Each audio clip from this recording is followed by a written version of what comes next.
Hi all, welcome back to Normandy, the beginning and the end, using the Alone in the Storm solo expansion.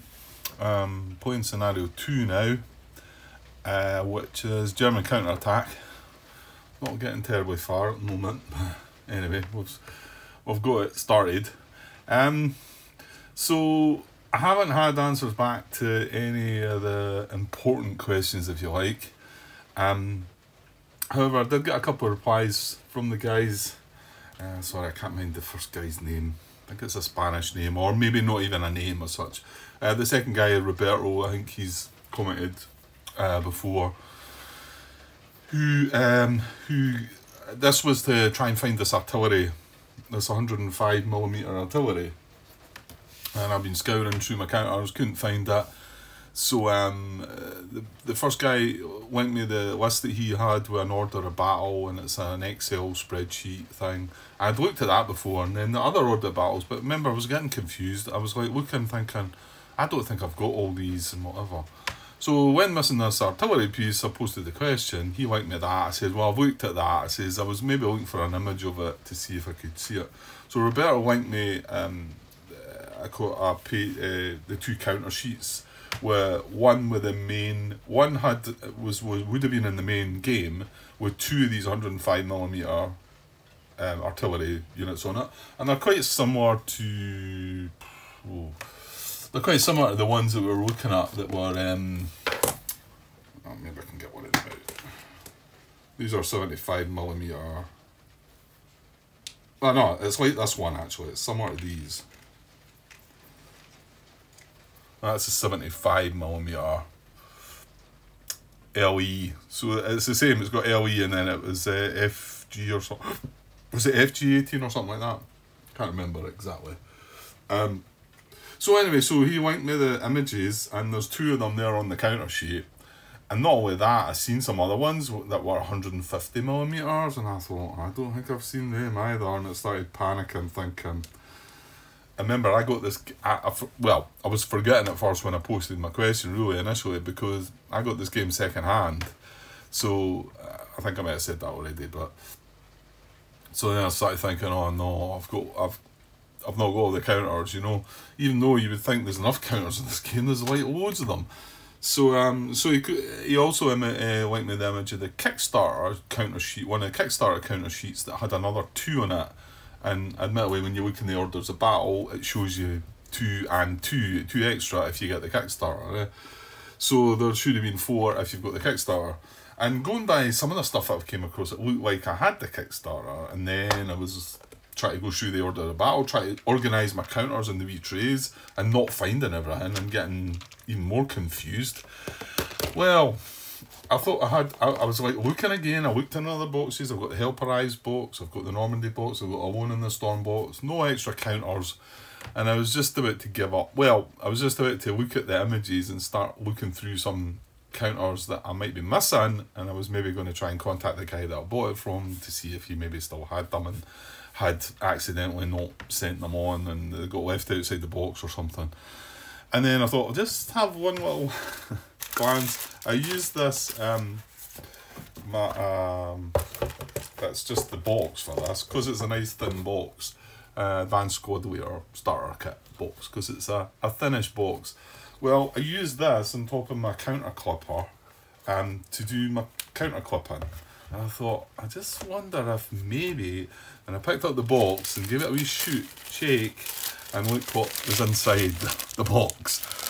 So I've not only got like a bunch of, because I came across these when he linked me the images, or I was looking at some of the other images, and there's like this French units here, and I thought, I can't remember seeing any of them, they're blue. And I thought, oh no, I'm missing loads of stuff. Well, that's what you're missing, Grant, and they were in that.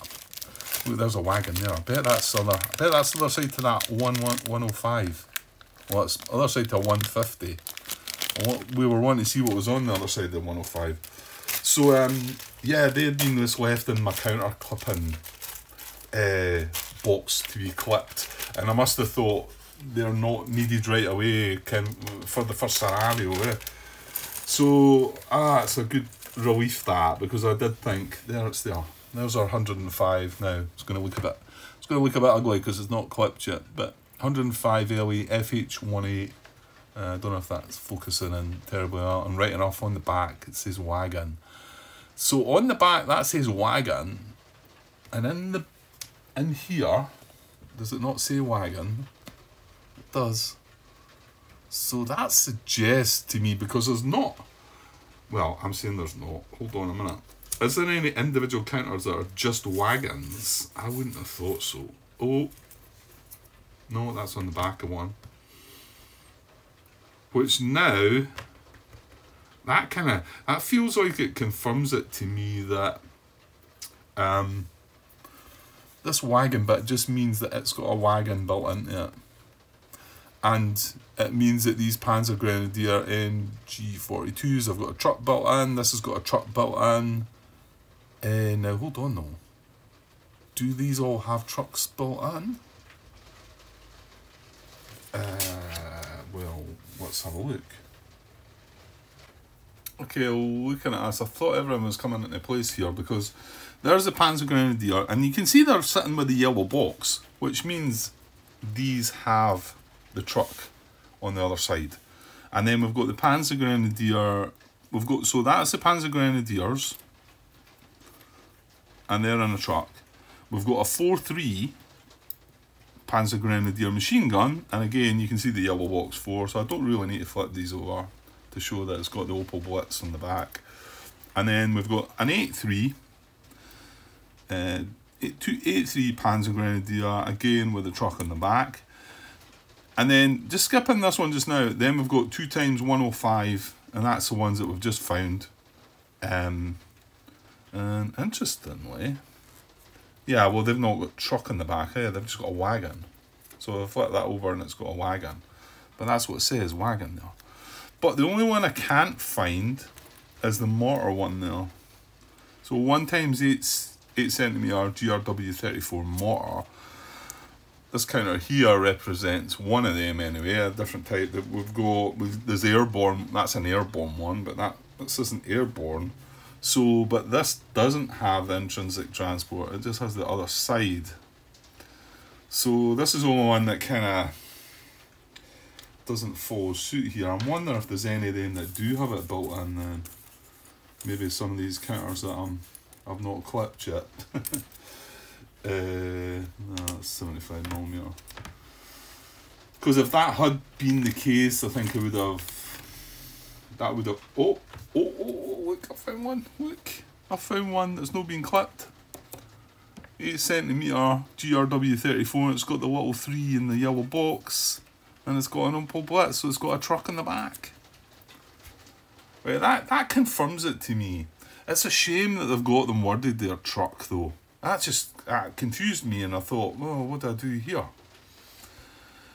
The problem with this now is, because I'm using the Solo with a non-historical version, that I could still draw airborne divisions, and then all I'm going to have to do, if I do draw airborne divisions, then I'm going to have to assign them one of the trucks. I think that's fine. Okay. So, and also the good thing about finding these counters is I can maybe go through these order of battle again now and maybe sort the counters out. Although, the fact that I've just found 2 more bags, full bags of counters, kind of scares me a bit, because, like, I don't know how many counter trays I'm going to need for this game. To organise them, you really need to separate them quite thoroughly, really. I mean, is that true? You know, could you just leave these in a bag and just say, right, let's sort out what we've got for this scenario and hunt through the bag? I mean, it take you quite a bit of time, I think, to set up the scenario by having to hunt through and find 2 or 3 of these and 2 or 3 in another bag, you know. Whereas if you had them slightly better organised like this, you might be able to look right to the right part and whatever. Anyway, that's good. I've got that one resolved. So thanks for helping out with that, guys. Well, I know you never helped out. It was my own foolishness for leaving them lying in a different place. But at least you got me looking about for them. Okay. Right, it was on pause there for another good bit. Just going away glancing to see if I might get some more response to my questions. I'm not getting it. I tried to watch the selection of Spanish videos there again, with getting some subtitles up. Like I say, he does go in and play scenario 1, 2, 3, 4. I don't know how far he goes through them and does quite a lot. Unfortunately for me, he plays it the other way about. So he plays the AIs, the Americans, and he plays the Germans. So I can't get all the information from it, and it's hard enough trying to follow the subtitles, and like I say, I can't speak Spanish at all, so it's not that I could just listen to them and understand it. I actually pondered on trying to maybe send a message to the guy and see if he was able to, if he was able to speak English and he could help me out a bit, because yeah, I feel like I'm going to struggle along in this game, I think. One of the things I noticed in the scenario, what he did was he took objective markers, and at first I thought, what? And I thought, but he was ignoring the backs of them. But what he was doing was, he was placing objective markers on all the hexes that were marked as objectives, and you know, all the bridges. The 1, 2, 3, 4. There's 4 bridges, and then the 2 town hexes. The 2 towns are there. This bridge is already, well, I've already taken that. And there's another bridge there. So 4 bridges, 1, 2, 3, and then 4 up there. So I thought, right, okay, fair enough. And then I watched him try to do the rush resistance at the HQ phase. And what he did was he counted the ones that the Americans controlled. What he seemed to do was he counted this one as American controlled, and this one. I mean, I get this one because, well, for me, I don't know if he's actually got a unit. Yeah, I think he's got a unit in that hex as well, actually. So I get the fact that one, but I'm pretty sure he counts this one as well. But I mean, I don't think any American units had moved through this hex. Could it just be that it's on that side of the front, you know? The fact that we're counting anything that side of the, you know, the front as being American controlled. He certainly counts 2 hexes to the Americans, and he counts 3 for the Germans. Remember, he's playing as the Germans, and it's the AI's Americans. So he counts, and I think the Germans must have moved up through here, and he counts this bridge and the 2 villages, I think. That's as far as they've moved. So it's like 2 to the US and 3 to the Germans, and that's how he tracks. That's how he carries on with a Russian resistance check. So there's no reference to. I mean, yeah, does he not look at this? I don't see this coming into it at all. Because this is the bit, this is where I could do, I want him to read this out and see if I can get any info from what he takes from this. Because he must have this book, he must have this. Now, remember, he's not using open mode either, he's using the historical mode, but that shouldn't matter. I mean, okay, for rush resistance calculation, count each bridge and town hex as 1 VP. So he is doing that, right enough. The main road counts as 2 VPs, except for the... I mean, I'd love him to read that and try and come back to me with some... make some sense of that. I'm going to look back in the video again and see if I can find him looking at that. It's really kind of... it's not easy, this. I like the way... I like the thinking of doing it that way, but... I mean, where does it tell you that? Really, I mean... Well, it does talk about... This talk for rush resistance. I mean, it does tell you what you've just read there, Grant. For rush resistance calculations, count each bridge and town hex as 1 VP. the main road counts as 2 VPs. Now, I don't think he takes that into consideration, like I've said. So, are we to assume that the Americans control that and that? Maybe you can't count the 2 VPs for the road because it's not being cleared. But I mean, it doesn't matter at the end of the scenario if you've got 2 VPs for it or not, because the outcome of the scenario doesn't even involve counting up VPs. It's got a different condition. It's nothing to do with VPs. So that 2 VPs regarding the road is to do with the rush resistance check. So, still baffled by that. But I mean, I like the idea of this. He's got 2. At the moment, if we looked at it right now, he's got 2 and we've got 3. And this is not taken by anybody. Because it's in no man's land, if you like. I mean, if the Americans were to move into that hex, then they would then have control of that. So do I just base it on that? Let's see if I can get them looking at this book. I mean, that might be back in part 1, maybe. Right, give me a sec. Oh, I can't find any reference to the book about the scenarios and all that, about how it doesn't look like he even looks in that at all, but it just kind of follows along with us. And I mean, this kind of does give you the information there, but I mean, how does he know how to check the rush resistance? That is in that book. But I suppose he just goes with objectives, and these are the objective hexes, and he's just going basing it on that. So I suppose that, well, at least that's something that I've seen about how to deal with the rush resistance next turn. Like at the moment, if we were to check it right now, they would have, we would have 2 objectives. I mean, yeah, I guess if you're counting that. So should I put objective markers in these hexes maybe?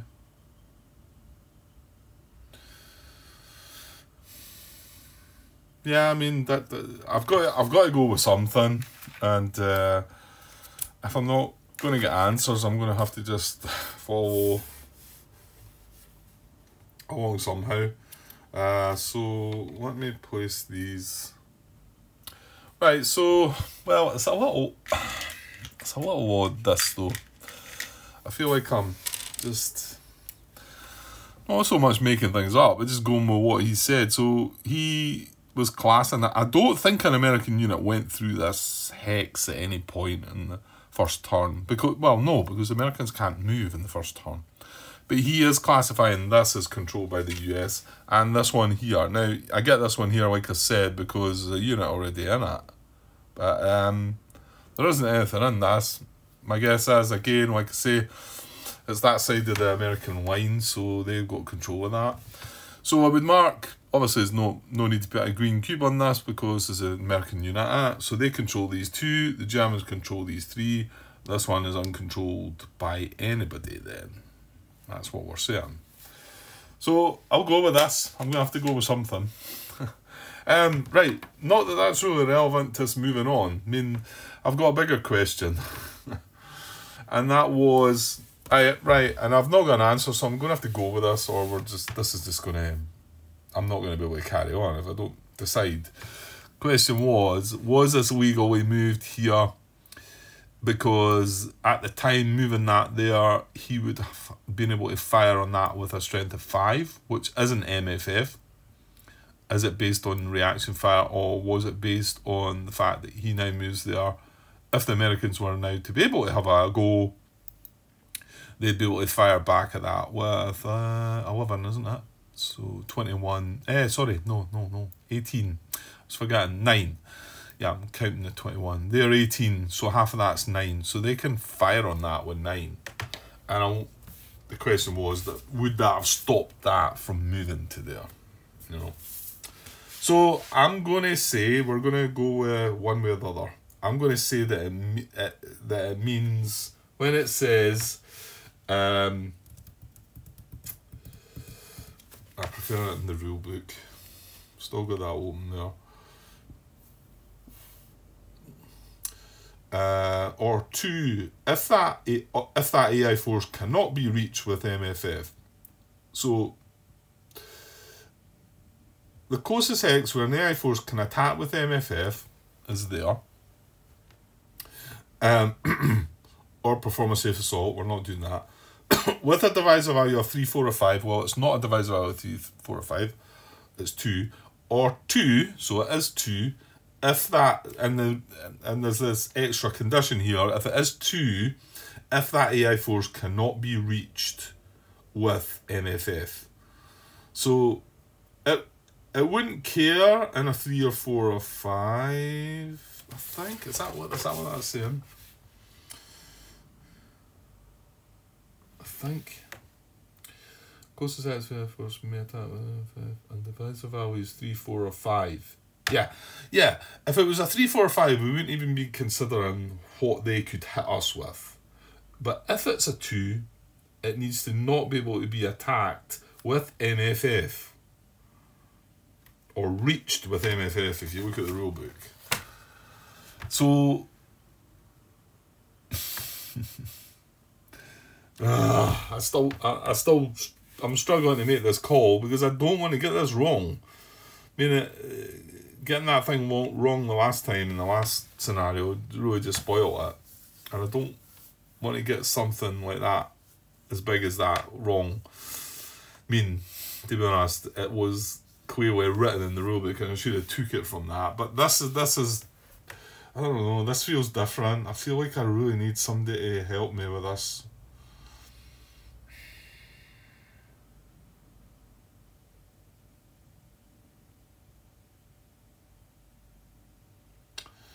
Yeah, I mean, with a divisor value of 3, 4, or 5, comma, or 2 if that AI force cannot be reached with MFF. So, if we were talking reaction, and it was in a 3, 4, or 5, it wouldn't matter. They'd take that. If we're talking reaction and it was a 2, then it would need to have 6 firepower. If we're not talking reaction at all, with a 3, 4, or 5 it wouldn't matter. But with the 2 it would.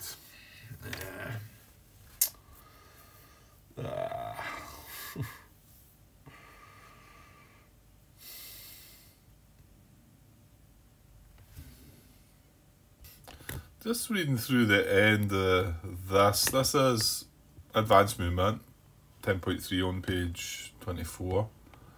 I just wonder if this helps here. To determine the movement target hex, you don't need to evaluate the available movement points or movement types. You only need to consider the closest hex complying with the aforementioned requirements, which must be reachable without moving through blocked hexes and cannot suffer player reactions with MFF. I wonder if that is just telling you there, and it does mean reactions. I think I'm going to have to go with that. If I'm going to have to carry on, I'm going to have to go with the fact that it means reaction.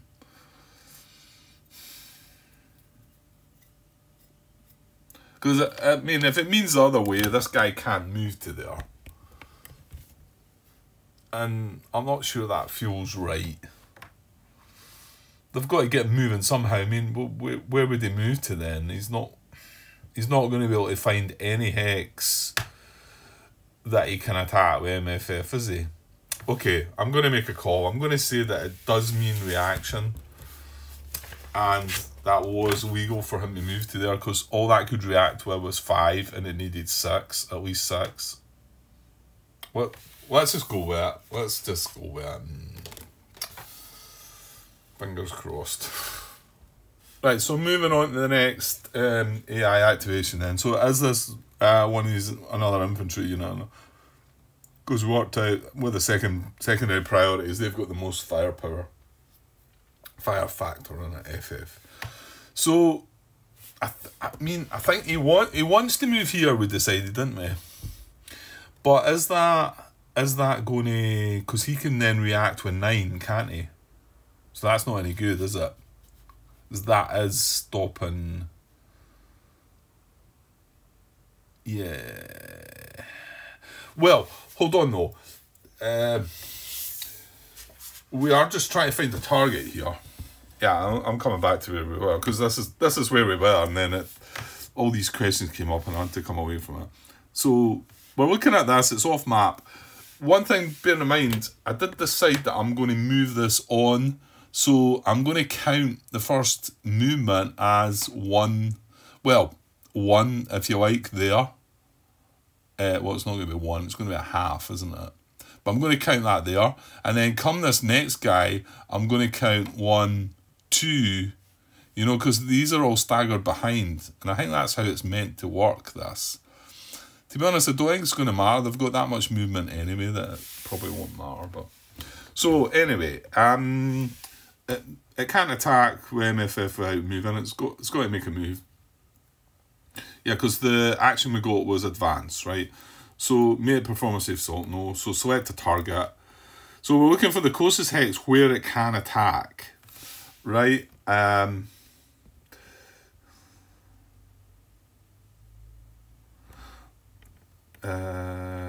No, but that doesn't work, Grant, is it? Because that's going to be a divisor of 2, and it can be attacked with MFF.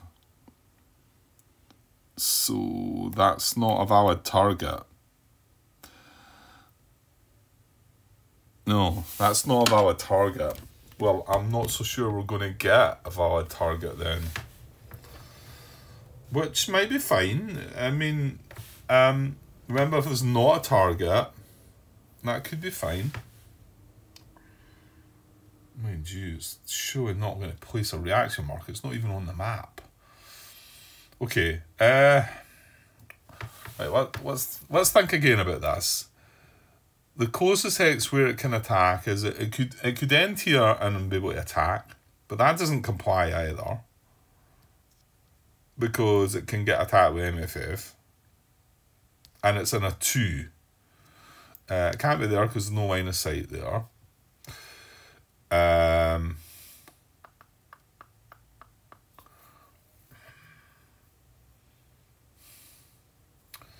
What is this? Is like marsh or something, isn't it? I wouldn't have thought wheeled vehicles could go into that anyway. I get the feeling not. Is it marsh or swamp or something? Why is it not on the terrain chart here? Must be, I'm just not seeing it. Marsh. Yeah, wheeled movement can't go into it. It does have an AP fire at 3, a defensive value of 3, but wheeled can't move into it either. So it's not that I can consider moving into here. Because if I could reach a hex with a 3, 4, or 5, it doesn't matter if I can be attacked by MFF. But there's not one I can. Well, I don't think I can move into anything because I'm wheeled. Can you move into Lightwoods? Probably not. Oh, you can. It costs 4. What's 4 movement? Is that any good though?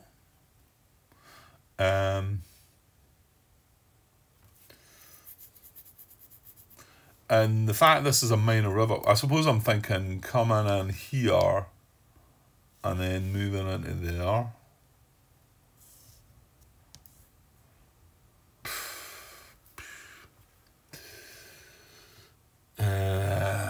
This all sounds a bit silly. I'm just looking at minor river hexes. Though probably could do a glance at that in the rulebook, but it says +4 for wheeled. So if I was to be able to come down the road and end up here, I would then, and wanted to move into here, it would be, for open, it'd be 2 to move into this open hex, but also +4 because it's a minor river. So it would cost me another 6 movement to go in there. And then it would cost me another the White Woods.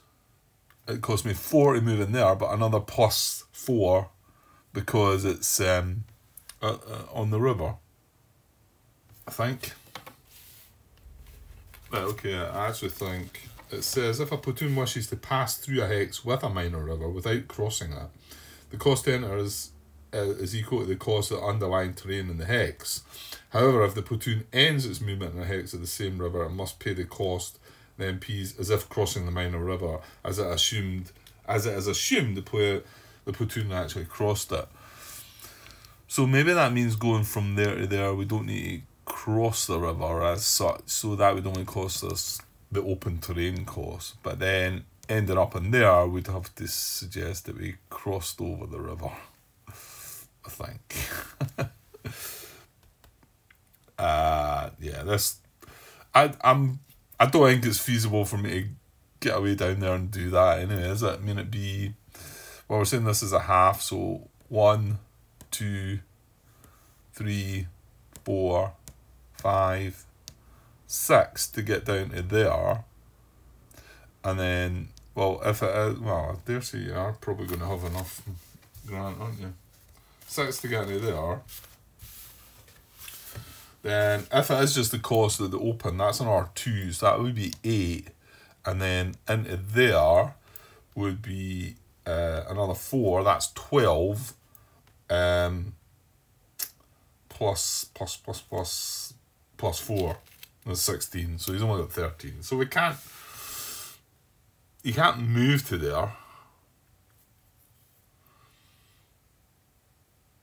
But I mean, could that be the targeted hex, maybe?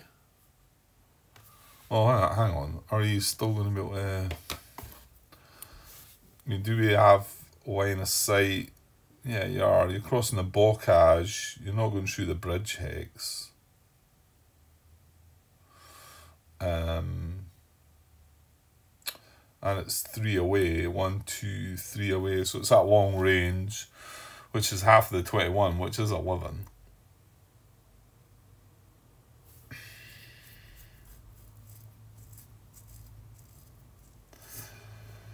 I don't know. It feels a bit silly, all this.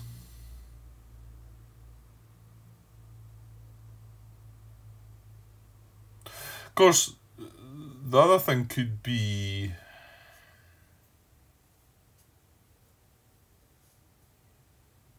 Yeah, you need to find a target hex that complies. So if it's going to be a defensive value of 2 hex, then this needs to not be able to attack it with 6 or more.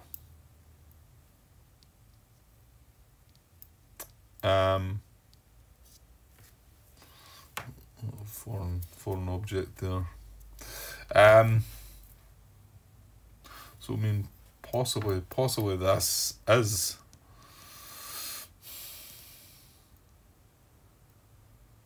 But then again, no, because well, can this be the target as well? I mean, we said we couldn't before because we can't actually move into that being wheeled. But we're not going to be able to move into this turn either. Okay, let me see if I find a target, right? Let's see. We can't pick this as a target, I don't think, because that breaks the rule. You know, it's closest hex, but if it's got a divisor of 2, it can be attacked with MFF. Well, it can be attacked with MFF there. And I mean reaction attack, because that's what I'm going with. So, and these other choices that I'm pointing at, this or maybe this, are both we're unable to reach them in this turn, but these have got a value of 3 each. So it doesn't matter if he can fire at us with MFF. So if we pick one of them as a target, is there safe movement available to that hex? Well, we know we're not going to be able to reach either hex, so... Oh, man. This is becoming too much for me, I think.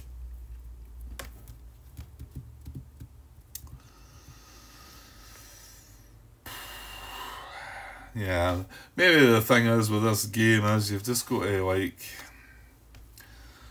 move on through these and make a decision. And you know, I'm looking for specific. Well, I feel like I don't feel like I'm a bit where I should be making decisions for the AI. It's not. I don't feel like I'm at that. I feel like I should be able to follow this, and it should take me to where it wants to go. So I don't think I'm at that stage. Right. Safe movement. I mean, if you say yes to that, it just says move to that hex. But we're not able to move to the hex, so does that mean safe movement's a no? Is it placed in defensive terrain? Well, we're off the map right now, so I would say yes.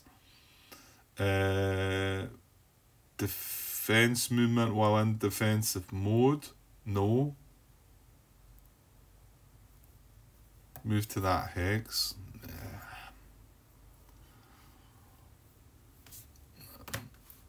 Nah. I'm not.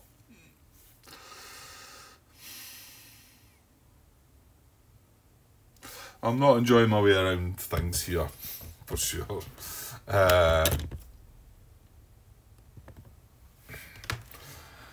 What if we say there's not a target, maybe? And this is this wee black line up to here, but I get the feeling that's not going to help us either. So if there's not a target, offensive mode, rush greater than 0, yes, may perform an attack. And it may perform an attack or MFF. Well, that's no. And it's going to place a reaction marker on it. It's not even on the map. It's not even on the map. It's going to place a reaction marker on it. So that's not right.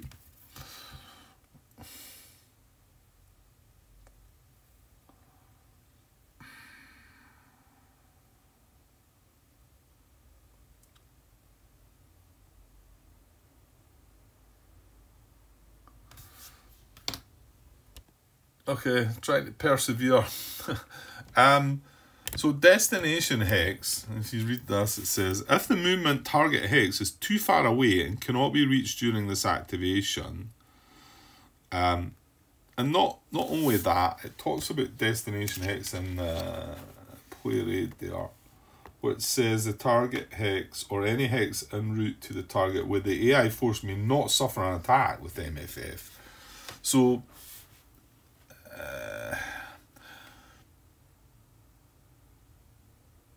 well, yeah, because the target hex would have to be a hex that's not going to be suffered by MFF anyway, Grant. So I think that's right.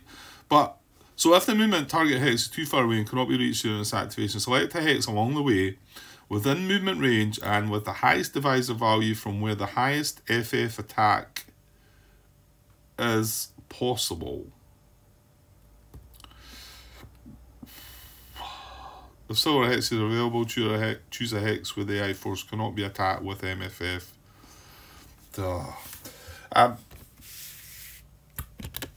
I don't know. I'm really struggling here. So I want to feel like the target hex. It could be here. It could be here. Which one's the closest from 800? 1, 2, 3, 4, 5, 6, 7, 8. But they're going to be the same. 1, 2, 3, 4, 5, 6, 7, 8. Of course they are. So, I mean, this is a possible target. Can't be reached this turn. But that's fine. That's not really an issue. This is a possible target hex. Can't be reached this turn either. If there's two, it does several hexes. So choose a hex with the highest divisor value. After that, choose an objective hex, and finally choose a hex with the AI force may attack with the highest FF possible. See, I don't really get that one because it's, well, maybe. See, because if it was here, it's an FF of half. I mean, it's not considering crossing the blockage with the fire. It's just saying half of 21, isn't it? So that's 11, but that's 11 as well. That's crossing blockage too, but that's 11 as well. And the fact that's in a built-up area, and this is an Oh, that's in dispersed buildings. Well, actually, that's a 4 defensive. That's a 5. But it's not considering that. It just says the highest FF. So I think between these two targets, I would have to just randomise between the two by rolling a dice. Flipping a coin, whatever. And then, yeah, and then we wouldn't be able to reach the hexes anyway. But this one's reachable with wheeled movement, though, I think. And this one's not. But it doesn't really ask all that either, does it? Oh, man. Okay, I don't feel this is anywhere near right, but let's randomise between this and this. Because these are the closest possible hexes that they could attack something that are not able to be attacked back with MFF. That's the best I can get here. I mean, if this is going to attack back with MFF with 5, and it needs 6, and so would that be the case, right? So let's randomize. Let's call this a 1, 2, 3, and that's a 4, 5, 6. I'm just going to roll this off camera. I rolled the 5. So that's the bottom one, isn't it? That's the one we've got marked. So that's going to be our target, right? We can't reach that this turn, so you know you've got your type wheel track. Well, wheel track is going to get me closer. The thing is, I get the feeling we're just going to park ourselves here. So search for the shortest path towards the movement's target hex, according to the selected movement type, and including as many hexes with block player line of sight, because that's not going to be in line of sight. It's not in range. 2, 3. Or is it actually 1, 2, 3, 4? It is in range. Ooh.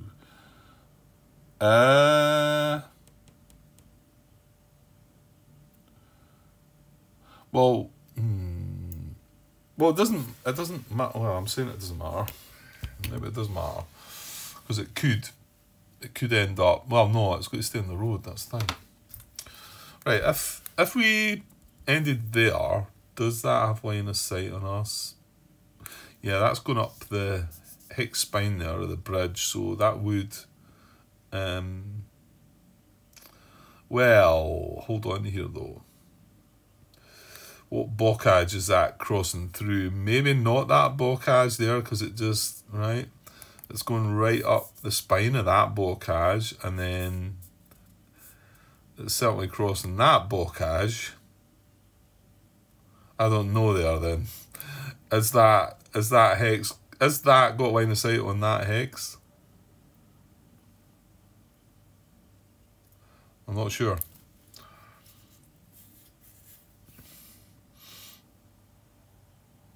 Right, does it want to? So search for the shortest path towards the movement's target hex, according to the selected movement type, and including as many hexes with block player's line of sight as possible.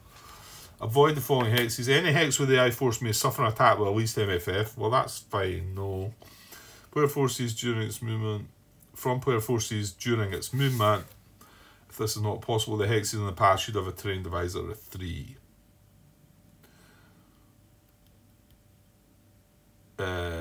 Yeah, shortest path towards the movement's target hex. See, I mean, it could stop back here and then be able to reach that next turn. But that's 1 hex closer. Well, I'll tell you what, that's 1 hex closer and probably out of line of sight, because that crosses the bridge, Grant. Yeah. So that's actually a better hex to go. Right, let's do that. Let's move it to there. So that's the destination hex. Yeah, sorry. Destination hex. So the movement target hex is too far away and cannot be reached during its activation. Select a hex along the way within movement range and with the highest divisor value from where the highest FF attack is possible. Several hexes are available. Yeah, I mean, it can't get to a hex. I'm just going to put it there. Right, are we skipping by the flowchart stuff here? So we've got our target hex. Safe movement. I'm going to say yes. So yes, safe movement. Move to that hex, right? And remember this. Move to that hex. Oh, okay. This was a bit that now where was that again?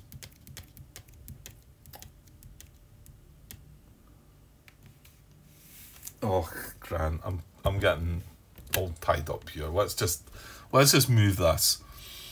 So that would be, I'm going to count this hex as one. Well, a half, but it's first movement, right? So half, 1, 2, 3, 4, 5, and I'm going to stop there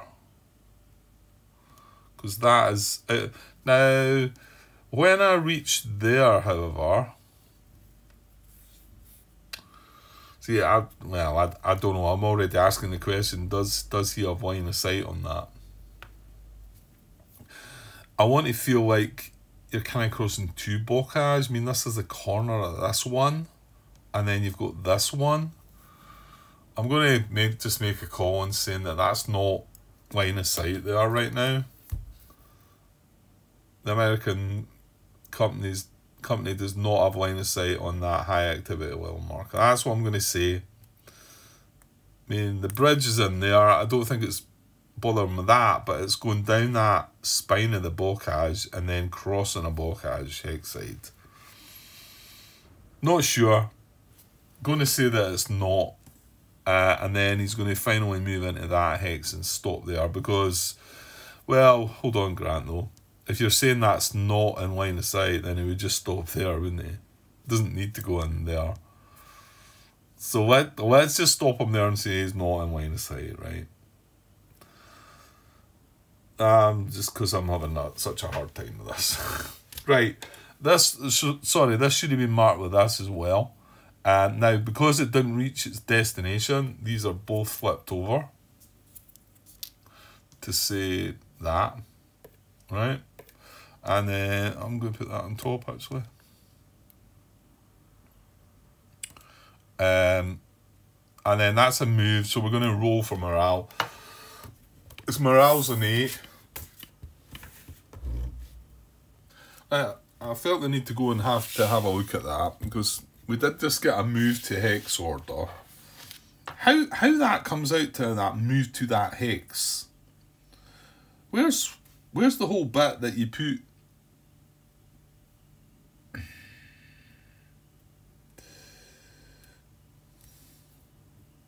Well, is that not what you're doing, Grant? There's nothing on that flowchart that says anything different. It doesn't say, like, you know, advance move to that hex. I don't know. This was sorry, I'm not showing you. This was a bit that I came across about when it said move to a hex. See, we're not actually reaching the hex, though. When the flowchart gives movement orders towards a specific hex, use either defensive / advanced movement rules depending on the distance from the target to any player platoons.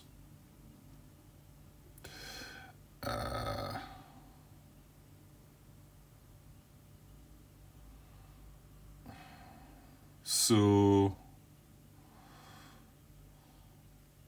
use either defensive and advanced movement rules. I don't know. I'm just going to move it here, right? That's what I'm going to do. So his target is still here, and yeah, I'm just, I don't know. I really feel like it's this game is just not. It's not going to hold for me. I'm watching a bit this guy playing the Spanish, doing the Spanish video. It looks like he's having a good time. I noticed a couple of comments about this the two actions markers where I think he feels that is totally like a bit overpowered for the AI, and I think we've seen that already ourselves, haven't we? But he seems to be enjoying it. It looks pretty good. It's just I'm getting hung up all the time here, and don't think I'm going to get an awful lot of help. I know, guys, I know you're trying, but if I'm not able to ask questions and get answers, then it's even harder. Right, let's roll for morale. So this is a 2d6 roll. His morale is an 8, so he needs an 8 or less. It's a 6, so yeah, that succeeds. Unfortunately for us, because he only had the 2 high activities and he failed that first one. So this is going to be marked with 2 actions, and I'll just put that there. So in fact, the next activation is going to be that again. He is going to be able to move into that hex. Yeah. That'll be fine. Okay, I'm tired. I'm tired. I've never done much again, and I've got to 50 minutes, and I'm just struggling along here. Yeah, and of course we couldn't... Well, we decided we couldn't react to that. Again, let me know if you think that they maybe had line of sight there, because if it did, I would have probably tried the reaction. Not so much a reaction, but just to identify them, and then of course you've got to react if you do identify. I'm assuming, yeah, it's the recon one that doesn't need line of sight, doesn't it? But the other 2, they need line of sight. So I'm saying that he didn't have line of sight there, but that might be wrong. That may be the same. Going down the spine of that bocage, I'm not 100% sure. I suppose I could try and look it up more, but I'm getting weary already. I'm afraid. Right, I'm just going to cut it there, and I think I'm going to go and watch some telly. Yeah.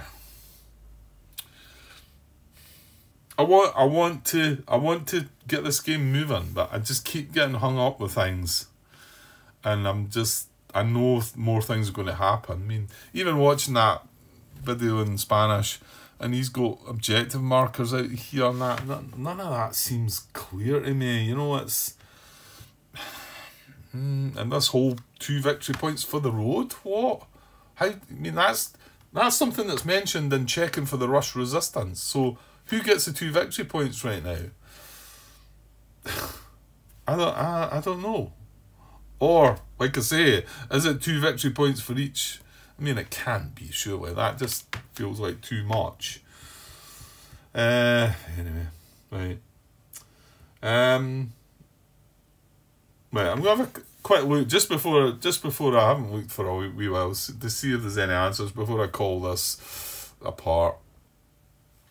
No, still nothing there. And the main problem with this is,